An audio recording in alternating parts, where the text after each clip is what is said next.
been quiet today. That usually means you're thinking about something you're not sure how to say yet. I don't know how to say it without sounding disrespectful. Try anyway. Honest questions are never disrespectful. You've been telling me that God listens, that He cares, that He stays close even when life hurts. But there's something that keeps bothering me. Go on. If God created everything, and if God is good, then that means He created us too. Yes. So here's the part I don't understand. Did God create humans good? Yes. Then why do we do evil? That question sits right at the center of the Bible.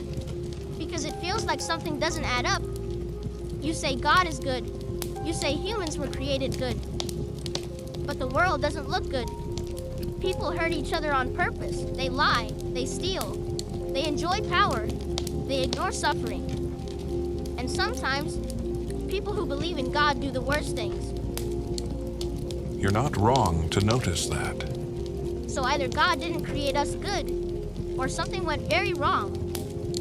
That's exactly the tension the Bible wants us to feel. And I don't want a safe answer.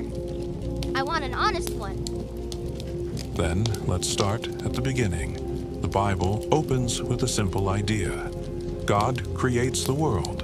Light, water, land, plants, animals. And after each step, God looks at what He made and says, "It is good." But when He creates humans, He says something different. It is very good. So humans weren't an accident. No, they were the point. But what does good even mean? Because clearly it doesn't mean perfect forever. In the Bible, good doesn't mean robotic. It means whole, aligned, connected. Humans were created in God's image. That phrase always confused me. Does that mean we look like God? No, it means we were made to reflect Him, to love, to create, to care, to choose what is right. But here's the part many people skip. Being made in God's image also means being given freedom. Freedom to do what? Freedom to choose. That already sounds dangerous. It is. But without it, love wouldn't exist. Why not? Because love that is forced isn't love. Imagine a world where every person is programmed to be kind. God didn't want control. He wanted a relationship. And relationships only work if both sides can choose. So God gave humans freedom, knowing they could misuse it.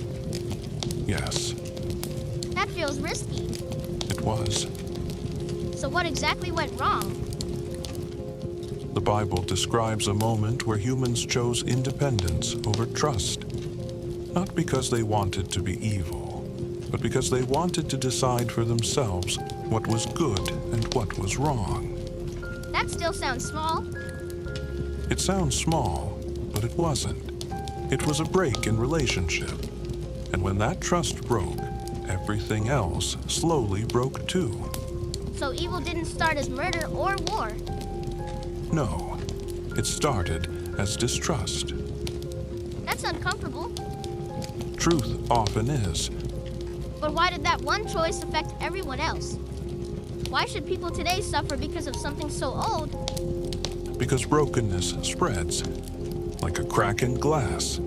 It starts small, but over time, it reaches everything.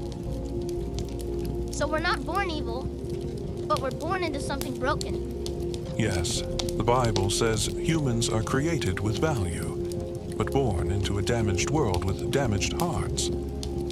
That explains why people do bad things. But it doesn't explain why good people still mess up. Because the struggle isn't just outside of us, it's inside. I felt that. Wanting to do the right thing, and still choosing the wrong one. The Bible describes that struggle honestly. It says humans often know what is good, but don't always choose it. So are we guilty or victims? both. That doesn't feel fair. Life rarely is. So when someone does evil, is that who they really are? No. Evil is not our design, it's our distortion. Meaning? Meaning, humans are not monsters by creation. They are wounded by separation. Then why does it feel like evil comes so easily? Because broken things bend toward damage.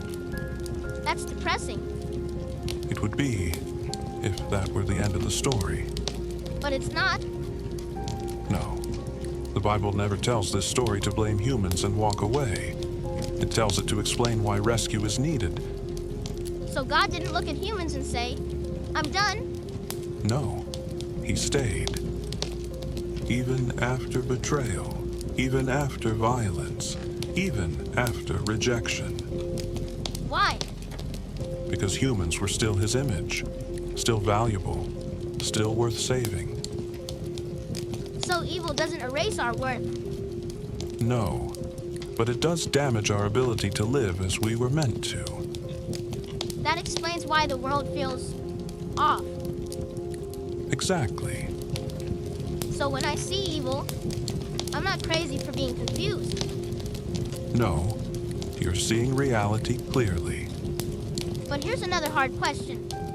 If God hates evil so much, why not just remove it? Because removing evil completely right now would also remove human freedom. And love. Yes, So we're living in the middle of the story. that's a good way to put it. Then what is God doing now? Healing, calling, restoring, starting with hearts, Not forcing. never forcing. So when I mess up, that doesn't mean I was created wrong. No, it means you were created for good but live in a broken world. And that's why I feel torn inside. Yes, that tension is not proof of failure. It's proof of purpose. So let me see if I understand. God created humans good. Evil came from broken trust. We still carry God's image, but it's damaged. You're understanding very well. Then that leads to another question. I was waiting for it. What is sin really? And why does God hate it so much? That's a deep question. Let's talk about it next time.